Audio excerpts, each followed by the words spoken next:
हरिओम, ओम आनंदमयम, ओम शांतिमयम, ओम ज्ञानमयम। आप सभी दर्शकों का हमारे चैनल पर स्वागत है।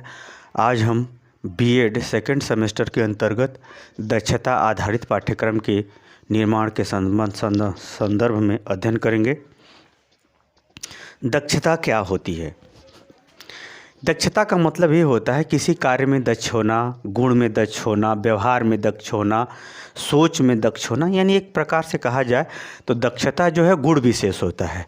यानी जो प्रकृति द्वारा हमें जो भी कुछ प्रदत्त किया गया है, व्यवहार, क्रिया, गुण, क्षमता, जो कुछ भी है, उन गुणों से संबंधित, उन क्रियाओं से संबंधित यदि गतिविधियों में हम पारंगत होते, पारंगत का मतलब होता है उस गुण से संबंधित या उस क्रिया, इस व्यवहार से संबंधित सभी गतिविधियों में पारंगत, मतलब सब तेज होना, सभी गतिविधियों में तेज होना, उसको क्या कहते हैं? पारंगत।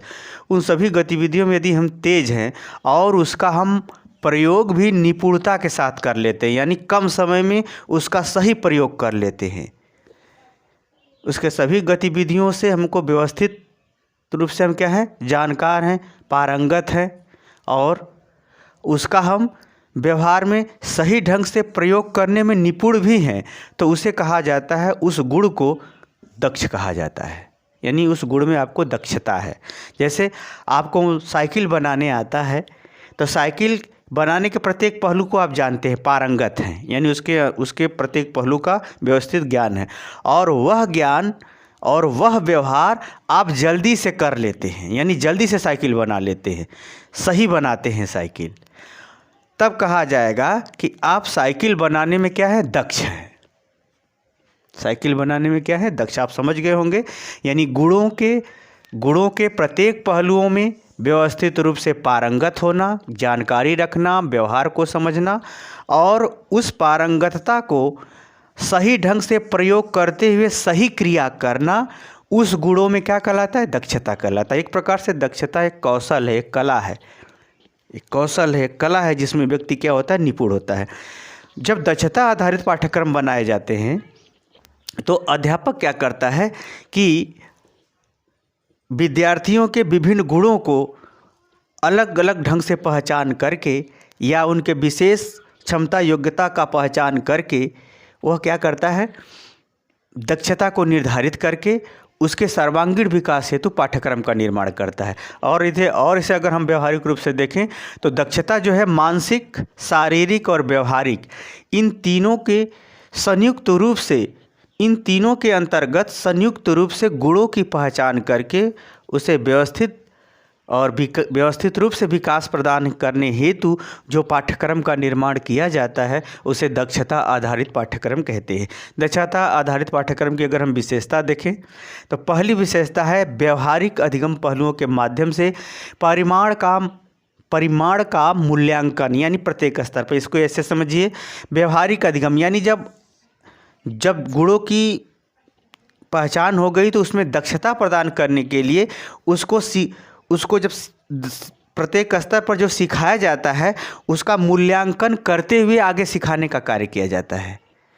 यानी जब अध्यापक विद्यार्थियों में दक्षता की पहचान कर लेता है तो दक्षता को आगे बढ़ाने के लिए प्रत्येक स्तर पर सही अनुक्रिया को कराते हुए मूल्यांकन करने संबंधी गतिविधियों को भी पाठ्यक्रम में शामिल किया जाता है। इसकी पहली विशेषता है। दूसरी विशेषता है कि आयु, योग्यता, क्षमता, यानी प्राथमिक स्तर, जूनियर स्तर, हाई स्कूल, इंटरमीडिएट, हायर स्तर, यानी ये समझिए कि आयु के आधार पर योग्यता, क्षमता, इन तीनों बातों को ध्यान में रखते हुए विद्यार्थी किस क्षेत्र में दक्ष है, समाज के क्षेत्र में, पढ़ने के क्षेत्र में, क्रिया के क्षेत्र में, कला के क्षेत्र में, संगीत के क्षेत्र में, उन दक्षताओं का पहचान किस आधार पर किया जाए, किन बातों को ध्यान में रख करके उसकी पहचान की जाए, उन सब पहलुओं को भी दक्षता आधारित पाठ्यक्रम में शामिल किया जाता है। उन सभी दृष्टिकोणों को भी दक्षता आधारित पहलुओं पर शामिल किया जाता है। इसके अगर तीसरी देखें दक्षता आधारित जो पाठ्यक्रम होता है, कौशलात्मक विकास। दक्षता एक कौशल है, एक कला है, और वह कला शारीरिक भी हो सकती है, मानसिक भी हो सकती है, व्यवहारिक भी हो सकती है, सामाजिक भी हो सकती है, क्रियात्मक भी हो सकता है। ये है कला, उन सभी कला को ध्यान में रखते हुए जो पाठ्यक्रम कला को ध्यान में रखते हुए उसे आगे बढ़ाने के लिए, निपुण बनाने के लिए जो विषय वस्तु प्रयोग क्रिया संबंधित गतिविधियां का निर्माण किया जाता है, वो सभी दक्षता आधारित पाठ्यक्रम में शामिल कर दिया जाता है।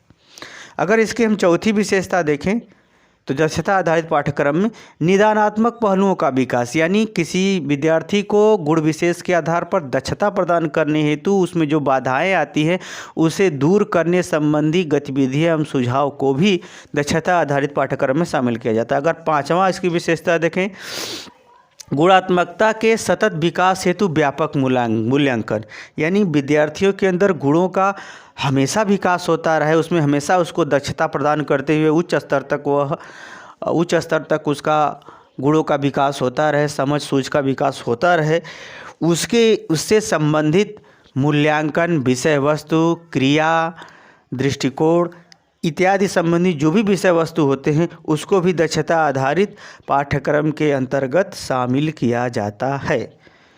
अगर छठा देखते हैं, प्राकृतिक प्रदत्त गुणों का व्यवहारिक विकास। जैसे आप ये समझिए, जैसे सचिन तेंदुलकर हैं, वो क्रिकेटर हैं, तो क्रिकेटर होने के बाद उनका किसी से संबंध नहीं है, अन्य क्षेत्रों से भी संबंध है, समाज से, व्यवहार से, क्रिया से, सूझ से, समझ से, सभी क्षेत्रों से संबंध है। उसी तरह से जो प्राकृतिक प्रदत्त गुण हैं जिसके आधार पर हम उसको दक्षता प्रदान कर रहे हैं, उस दक्षता का व्यवहारिक पहलुओं के विकास संबंधी भी ज्ञान, व्यवहार, क्रियाकलाप पाठ्यक्रम के अंतर्गत शामिल किए जाते हैं। सातवां अगर हम इसकी विशेषता देखें तो बहुआयामी दृष्टिकोण का संयुक्त संगठित स्वरूप, यानी दक्षता तो सिर्फ गुण शुरू में एक गुणों के आधार पर उसे दक्षता प्रदान की जाती है, परंतु उसे धीरे धीरे सभी गुणों से उसे जोड़ने का प्रयास किया जाता है ताकि उसका व्यक्तित्व का विकास व्यवस्थित, सबके लिए उपयोगी, सबके लिए लाभदायक, स्वयं के लिए भी उपयोगी, स्वयं के लिए हर तरह से लाभदायक सिद्ध हो सके। इसलिए दक्षता क्या है, एक बहुआयामी दृष्टिकोण है